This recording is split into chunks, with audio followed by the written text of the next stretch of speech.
Welcome back to The Deep Dive. Today, our mission is to explore what it takes to get to peak cognitive output.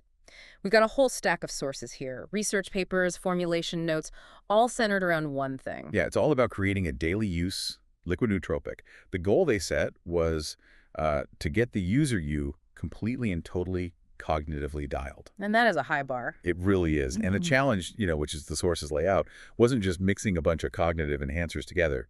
It was about taking a capsule formula that they knew worked. Proven one. Or a proven one, right, for Yeah. focused mental states, and then turning it into a liquid that was stable and people would actually want to drink. They went with this red gummy fish flavor. Which is pretty unique. Very unique. And the goal was to make sure that, putting in these high-impact ingredients at efficacious doses didn't just turn the whole thing into a chalky mess. It had to be delicious to get people to use it every day. And that's the key word, isn't it? Sustainability. Yeah. We're not talking about some one-off pre-workout blast here.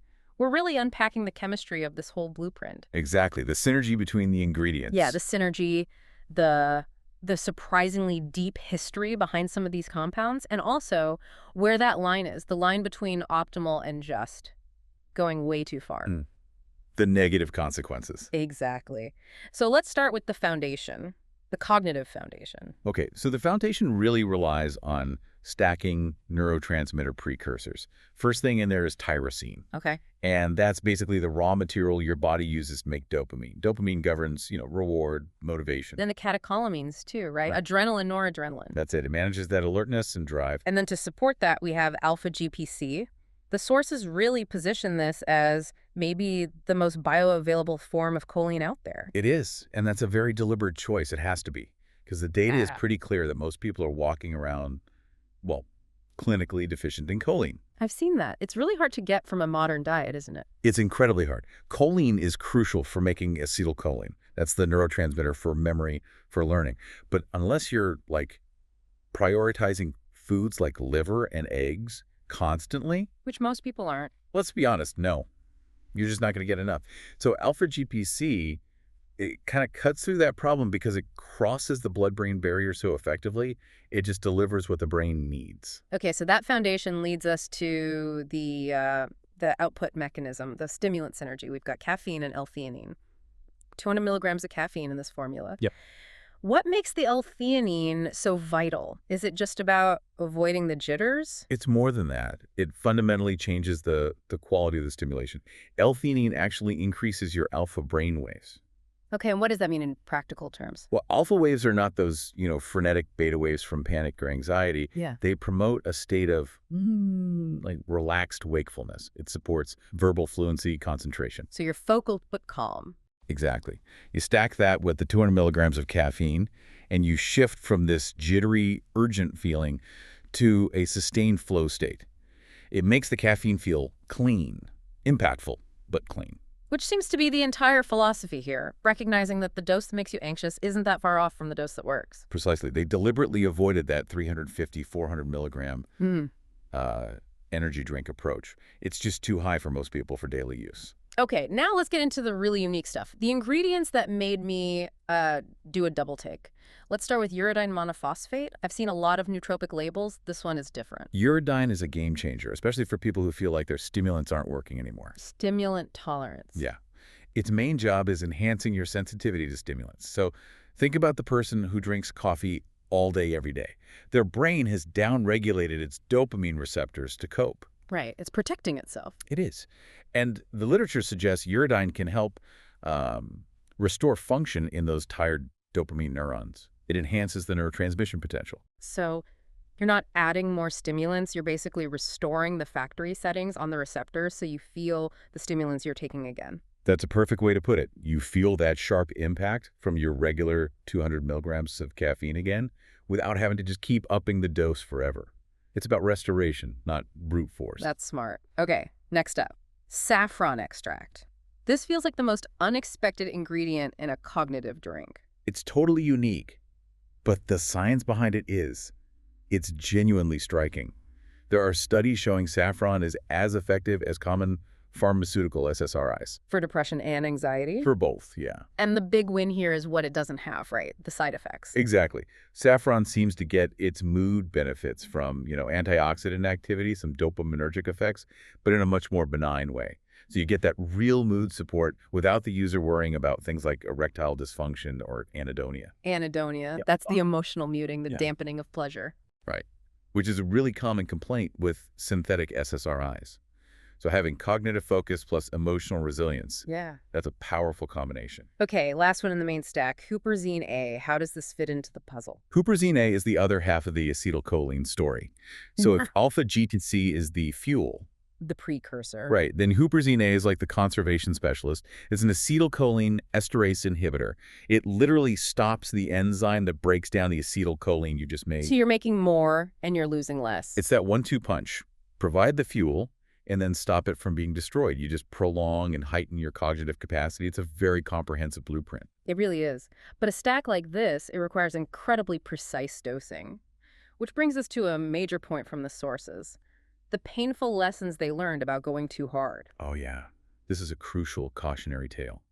This liquid formula, its whole dosing philosophy, it came from an older capsule base. And the doses weren't just picked from a textbook. They were learned through hard personal experience. They found the overdose line first. They definitely found the overdose line first. We have to talk about the L-DOPA lesson. It's the perfect example of why you have to respect biology in this space. So in an early prototype, they included velvet bean extract, which is standardized for L-DOPA, and L-DOPA is this is the key part, an unrate-limited precursor to dopamine. What does that mean, unrate limited? So normally your body has these checkpoints, these enzymes, that control how fast you convert something into a neurotransmitter. It's a safety mechanism. L-DOPA it blows right past those. The idea was to get a massive, guaranteed dopamine hit. And what actually happened? What did that dopamine overdose feel like? Total system failure. They described it as immediate and catastrophic. The body just could not handle the sheer volume of dopamine. They got hit with extreme nausea, cold sweats. They were completely unable to function, had to lie down for hours. Wow. It was a biological emergency. The input was so out of control, the body's only response was to just shut everything down. So your body literally treats that much unmanaged dopamine like a poison. It's this immediate, brutal, negative feedback against that more is better idea. Absolutely. And that's what reinforced the entire philosophy. Everything in the final formula had to be rate-limited, balanced. It's why they use the slower supportive tyrosine pathway and not the aggressive L-DOPA one. And just on a practical note, the liquid format itself gives you an advantage over pills, doesn't it? Huge advantage. Control. You swallow a pill, you're locked in. That's the full dose right then. With a drink, you can meter your dose. You can sip it over an hour or 2 hours. You have much better control based on how you feel. That makes sense. And that control is critical when we talk about athletes. Let's clarify for people listening. The difference between a sustainable daily dose like this 200 milligram and a maximal acute performance dose. This is a huge point of confusion. The studies that look at, say, boosting 1-rep max strength or offsetting really bad sleep deprivation, they use massive doses, 3 to 6 milligrams of caffeine per kilogram of body weight. So for a big athlete, that could be. You're talking 400, 500, even 600 milligrams of caffeine. Double or triple this dose. Easily. But, and this is the critical caveat from the sources, those doses have to be titrated up from a really low base, like 50 or 100 milligrams. Yeah. And they're only for acute one-off use. You can't do that every day without building insane tolerance and getting horrible side effects. So one is for steady focus, the other is for temporary brute force. Exactly. That L-DOPA story really shows why dosage is everything. Let's widen the lens a bit. Look at how dosing and transparency have evolved with other supplements and even hormone therapy. Let's start with creatine. Its public image has done a complete 180. Creatine is the best example of a supplement going from taboo to like a daily necessity. In the 90s, it was seen as steroid light.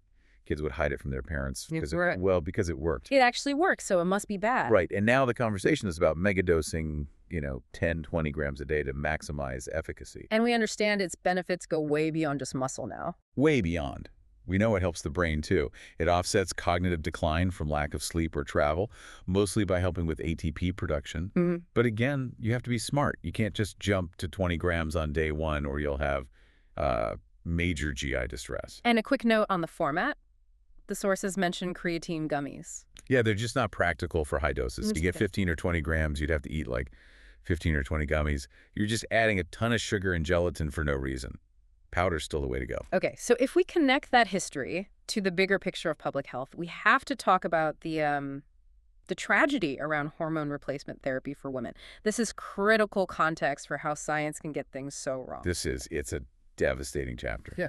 And it's all about bad formulation and bad data interpretation. Yeah. In the 90s, the Women's Health Initiative study was supposed to figure out if HRT was safe long-term. The fatal flaw, the core problem, was that the study used synthetic, non-bioidentical estrogens. The drug was called Premarin. It's literally derived from horse urine. And they paired it with synthetic progestins.